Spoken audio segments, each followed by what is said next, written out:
Bonjour les amis, soyez les bienvenus dans le Foot Foot. La finale de la CAN, une dinguerie quand même cette finale. On a passé par tous les moments ou encore par toutes les émotions durant durant la finale quand même. Vraiment, je tiens dès l'entrée de cette vidéo à remercier Sadio Mané, vraiment un grand joueur, grand mental, Sadio Mané. Vraiment, vous avez le respect de tout le monde, respect de tous les Africains quand même, pour pouvoir sauver le Sénégal quand même. Parce que le coach sénégalais a décidé que les joueurs ne pourront plus revenir sur le terrain pour continuer le match, mais c'était quand même une décision, pour moi, je dis que c'était une décision qui n'a pas pensé à l'instant. Il n'a pas pensé à l'instant aux conséquences qui pourraient arriver au Sénégal, mais heureusement, Sadio Mané, quand même, en tant que leader, il a pris ses responsabilités pour amener tous ses collègues, tous ses compagnons ou encore tous ses coéquipiers au terrain pour pouvoir continuer quand même ce match, cette finale, parce que l'image qu'on pourrait donner à l'Afrique, après qu'une équipe boycotte de retourner sur le terrain pour jouer un match plutôt très important comme la finale de la Coupe d'Afrique, ça devrait rester quand même plus longtemps dans les archives. Et le Sénégal ne serait pas bon, ne serait pas exclu de cet incident parce que ça va quand même ternir l'image aussi du Sénégal, ça pourrait ternir l'image du Sénégal. Mais heureusement quand même, Sadio Mané, un grand homme qui a beaucoup pensé, bien sûr aussi, il a été aidé parmi les conseils de El Hadji Diouf ou encore Claude Deroy, pour qu'il fasse revenir ses collègues quand même ou encore ses coéquipiers sur les terrains pour continuer le match. On va en discuter quand même. Moi, j'aimerais quand même qu'on parle quand même de cette finale d'autre manière. Parce qu'il y a beaucoup de choses qui est arrivé aux alentours quand même de cette finale. Moi, je parlerai pas encore du match, mais je vais parler des scènes que nous avons vues quand même, ce qui est déplorable. On a vu certaines scènes s'y répéter quand même. On a vu quand même, il y avait je ne sais pas si je vais l'appeler comme ça, des ramasseurs de ballons marocains qui allaient chercher chaque fois les serviettes du gardien adverse dans le cas du gardien Mendy. Ils n'ont pas fait ça seulement dans ce match-là. Ils ont fait face au gardien nigérien. Je ne sais pas pourquoi ils vont aller voler, je vais dire ça comme ça, aller voler les serviettes qui aident le gardien de but à essuyer ses gants. On connaît tout le monde, tous les gardiens de but dans n'importe où ou dans n'importe quel stade. Ils arrivent toujours avec une serviette pour quand même essuyer ses gants parce que les gants ne doivent pas être mouillés tout le temps parce que ça peut faire fuir le ballon. C'est pour cela que les gardiens de but sont toujours accompagnés avec une serviette, dépend des couleurs que le gardien veut. Mais pendant ces cas, on a remarqué qu'il y avait des ramasseurs de balles encore qui entraient dans le terrain et volaient rapidement quand, les serviettes des gardiens. Ce sont des choses qu'on ne peut pas voir dans le football. C'est des choses qu'on ne peut pas voir dans le football. Ils les ont fait face au Nigeria, ils les ont fait à double reprise face au Nigeria parce que les gardiens nigériens voulaient essayer ce gars. On a vite vu qu'il y avait quelqu'un qui est descendu sur l'aire de jeu pour aller chercher quelque chose quand même. On parlait de la sécurité au stade. Ça, ce sont des choses que la CAF aussi et la FIFA devaient voir. Parce que je ne sais pas pourquoi ils faisaient ça. C'est pas fair play. C'est pas fair play du tout ce qu'on a vu. Et dans cette finale-là, le Sénégal était prévenu. Le Sénégal a mis quelqu'un derrière les gardiens pour que chaque fois que le gardien avait besoin, c'est la personne qui devait le donner. Et l'image scandale est que les Marocains ont venu en masse pour agresser l'homme, agresser la personne que le Sénégal a mis derrière pour l'enlever. Ils voulaient quand même le retirer, le serviette du gardien. Je ne sais pas pourquoi, quelle dinguerie que ça. C'est pour ça que j'ai dit que cette finale-là, il y avait beaucoup de dingueries. C'était vraiment dingue à voir ça. Ce sont des images qui n'honorent pas le football africain. Je ne sais pas. Voilà, ils sont plus ou moins quatre. Il y avait le premier qui venait tenter de recevoir. Après, il y en a d'autres qui ont venu à soutien pour essayer de soutirer cette chose, cette serviette. Je pense que c'était un joueur sénégalais qui était là pour aider Mendy à essuyer ses gants. Ça, ce sont des choses qu'on ne peut pas voir quand même. Ça, ce sont des choses qu'on ne peut pas voir. Ils les ont fait au match de Nigeria et ils les ont répétés encore dans ce match-là, dans cette finale. Ce sont des choses. Ça volait même à l'agression. Ils commençaient à agresser le gars qui était derrière le but pour rien. Seulement pour aller chercher cette serviette-là. Là, ce sont des choses qu'on devait quand même bannir de notre football parce que le Maroc a bien organisé quand même la CAN, a bien organisé, a bien accueilli tout le monde. Mais quand on voit ce genre d'images, quand on voit ce genre de choses, quand même, ça honore pas le football africain, ça honore pas le grand Maroc, ça honore pas une équipe qui a été demi-finaliste à la Coupe du Monde. Et on voit des situations pareilles où des ramasseurs de balles interrompent ou tentent d'agresser quelqu'un qui est là, du tout, seulement pour faciliter, pour que ça n'arrive pas. Imagine-toi si Mendy laissait ça sans surveillance, c'est sûr qu'il venait les chercher chaque fois. Je ne sais pas pourquoi il venait. Est-ce qu'il pensait que c'était la magie ou encore c'était du vaudou? Je ne sais pas. Mais ces comportements-là, c'est inacceptable. Inacceptable dans l'ère de jeu.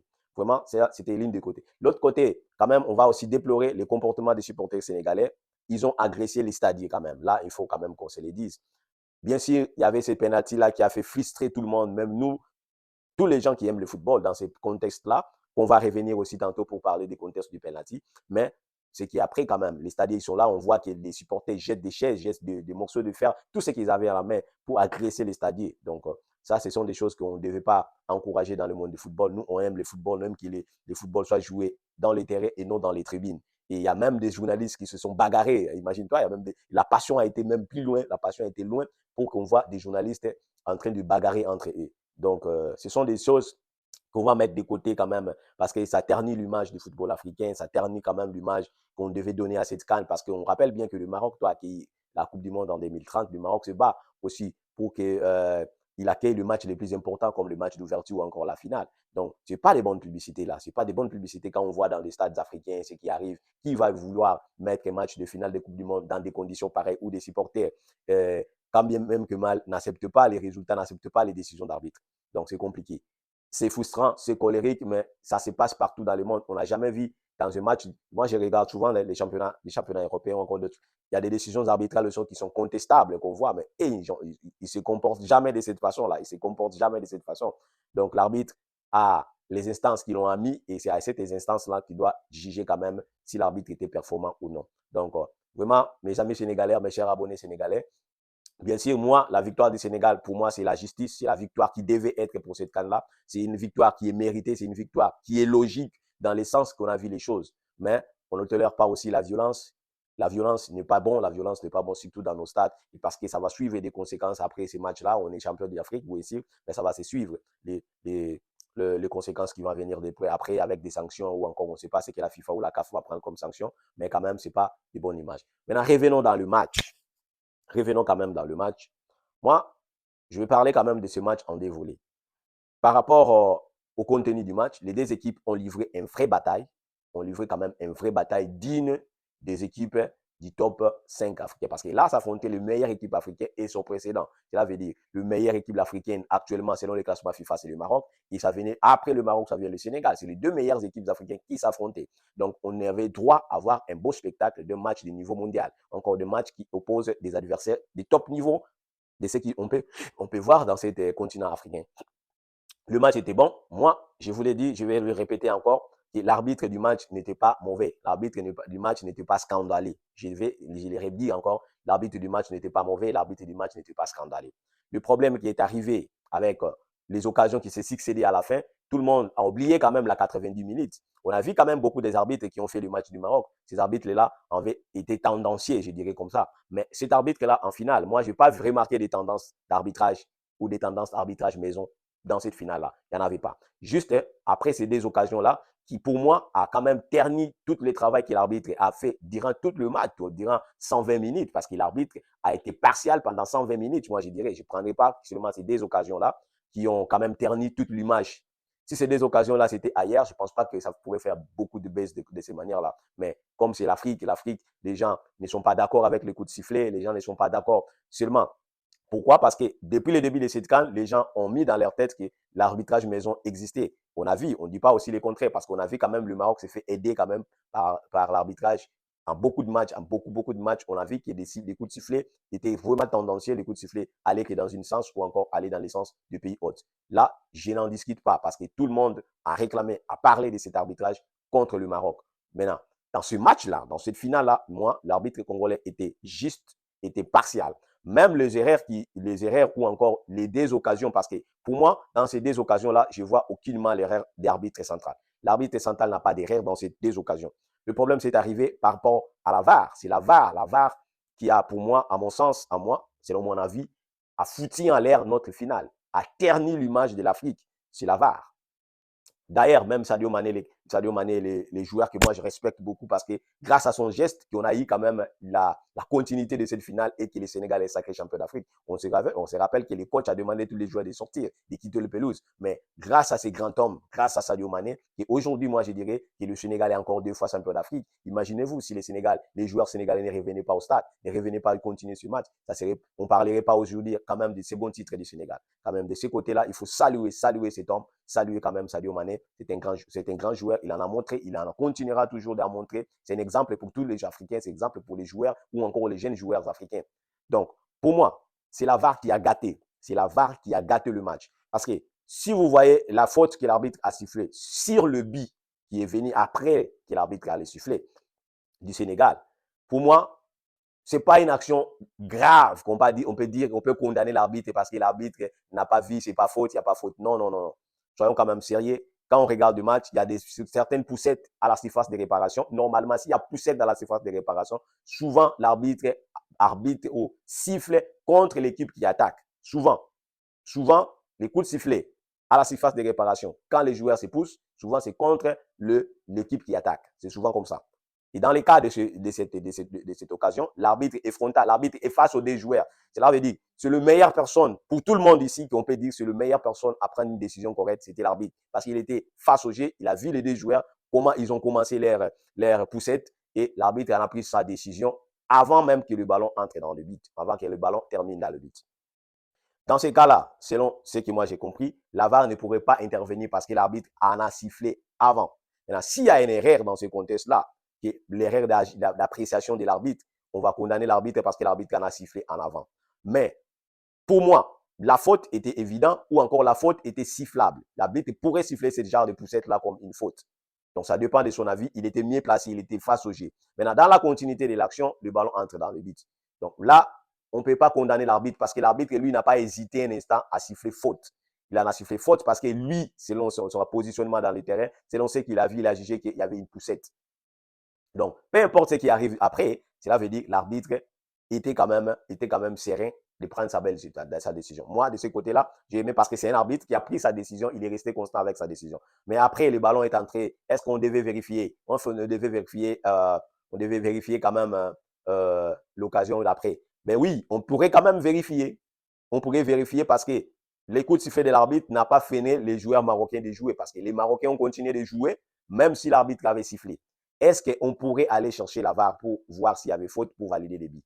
On pourrait, oui, si ils ont constaté que c'était une erreur grave, gravissime. C'est pour ça que j'ai dit que l'erreur part vraiment, ceux qui ont gâché ce match, ce sont des gens qui travaillent à la VAR. Parce que dans ce contexte-là, si ils disaient que la poussette que l'arbitre avait sanctionnée était moindre, cela veut dire quoi? Cela veut dire qu'il avait appelé l'arbitre pour examiner et valider les buts. C'est ce qui devait arriver. On le voit souvent, l'arbitre siffle le penalty.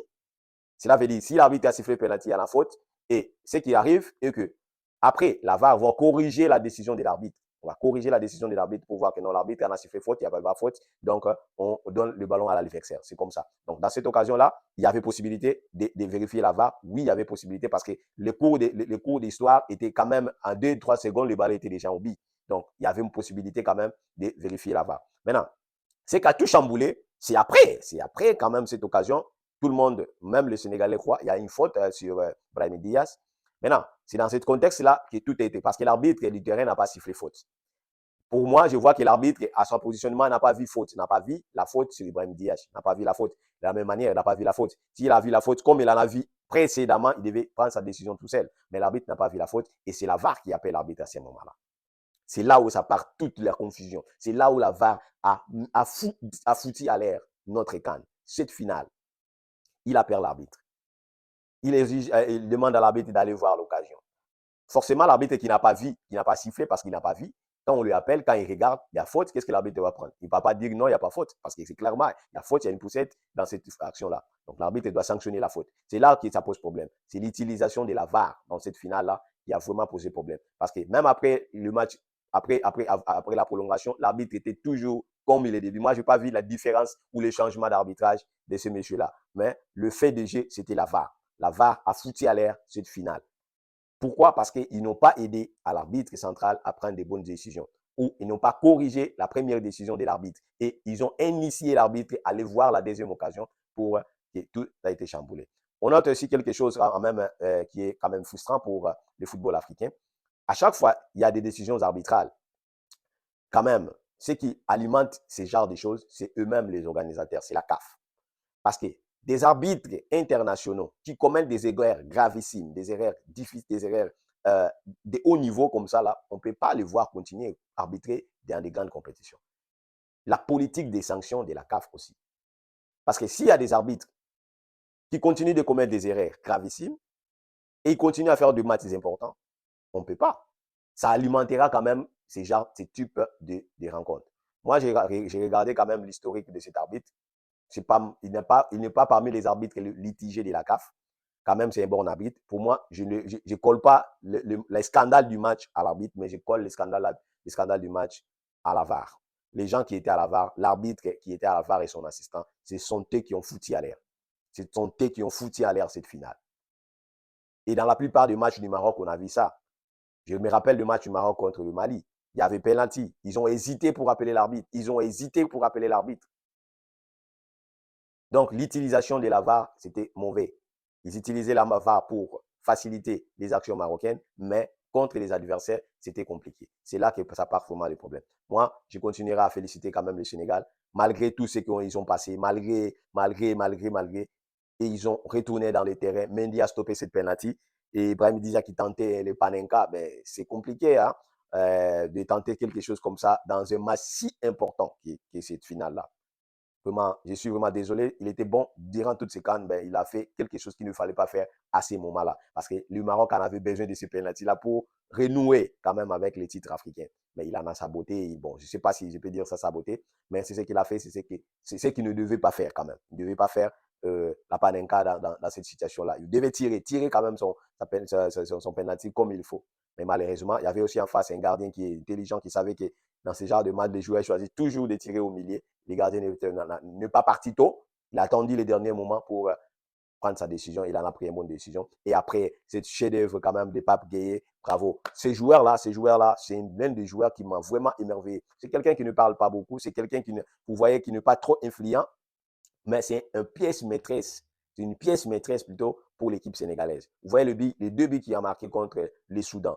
Vous voyez ce but-là. C'est quelqu'un qui a un superbe coup de pied gauche là. Quand il vous fusille, c'est pas facile. Hein. Vraiment, Pape Gueye, il a fait quand même un superbe récupération de balle de Sadio Mané, talonnade et Gana Gueye qui ouvre Pape Gueye qui résiste quand même, qui résiste face à cette charge d'Hakimi et enfin, il nous renvoie quand même cette frappe sous la lucarne qui bat vraiment Bono. Et vraiment, vraiment bravo au Sénégal, bravo au Sénégal. On continue à vous soutenir. Moi, avec cette mentalité que l'équipe sénégalaise a, on peut croire que cette équipe peut aller très loin. Pourquoi pas aller chercher la Coupe du Monde? Parce que le Sénégal a tout, a tout. Le Sénégal, au niveau africain, il n'y a pas d'adversaire pour les Sénégalais. Je vous ai dit ça à plusieurs reprises. En Afrique, il n'y a pas un adversaire pour les Sénégal. Les Sénégal, ses adversaires, c'est dans le monde. C'est en Europe, c'est en Amérique du Sud. Ce sont ses adversaires. Donc, le Sénégal a tout et a la clé de l'Afrique pour aller décrocher la Coupe du Monde. L'équipe qui le Sénégal a à ce moment ici, même si tu vas dans beaucoup de sélections européennes ou sud-américaines, ils n'ont pas ces qualités là-bas. Ils n'ont pas les qualités de joueurs que le Sénégal a. Donc, le Sénégal a cette qualité de joueurs qui peut aller chercher la Coupe du Monde. Donc, moi, je ne vois pas le Sénégal comme champion d'Afrique et aller à la Coupe du Monde et revenir après la phase de groupe ou encore à la 16e de finale. Non, le Sénégal doit aller jusqu'au bout parce que le Sénégal a la mentalité, le Sénégal a les talents, le Sénégal a tout ce qui est très important pour aller chercher quand même la Coupe du Monde. Pour battre la France, ils ont battu déjà la France en 2002. Ils peuvent encore battre la France aujourd'hui. Moi, je n'en doute pas parce que c'est une équipe qui vous pouvez lui donner n'importe quel adversaire là que vous avez peur, mais le Sénégal va montrer de quoi il est capable. C'est pour cela qu'il faut compter quand même avec cette équipe sénégalaise pour que l'Afrique aille chercher quand même chercher son trophée ou encore chercher son premier titre au niveau mondial. Bravo, merci beaucoup. Les amis, si vous êtes nouveaux dans les canaux, les foot du foot, je vous en prie de vous abonner massivement parce qu'ici, on parle du foot en général et particulièrement le football africain. Vraiment, c'était au plaisir de vous accompagner tout au long de cette CAN. Aujourd'hui, quand même, on est satisfait quand même de voir que l'équipe qui a gagné la compétition est l'équipe qui mérite. Vraiment, on est quand même satisfait malgré les incidents qui ont accompagné cette finale. Mais on peut dire quand même l'Afrique a gagné. Bravo au Maroc. Le Maroc a organisé l'une des meilleures CAN de l'histoire. Ça resterait. Ils ont tenté de ternir cette image de la CAN, mais non, nous, on est solidaires. On félicite le Maroc parce que le Maroc a montré, pas seulement aux Africains, mais à tout le pays du monde qu'il est capable d'organiser une Coupe du Monde, il est capable d'accueillir beaucoup de gens, il a des infrastructures au standard. Donc bravo au Maroc, bravo au Sénégal qui est champion d'Afrique et bravo à toutes les équipes africaines qui ont participé quand même à cette compétition. Inch'Allah, on va revenir encore pour de prochaines échéances Bientôt, la Ligue des champions africaine et la Coupe des confédérations va revenir. La Ligue des champions européenne, déjà cette semaine, va recommencer. Donc, on est là pour encore continuer nos débriefs. Et n'oubliez pas de vous abonner, de nous accompagner tout le temps dans les foot du foot.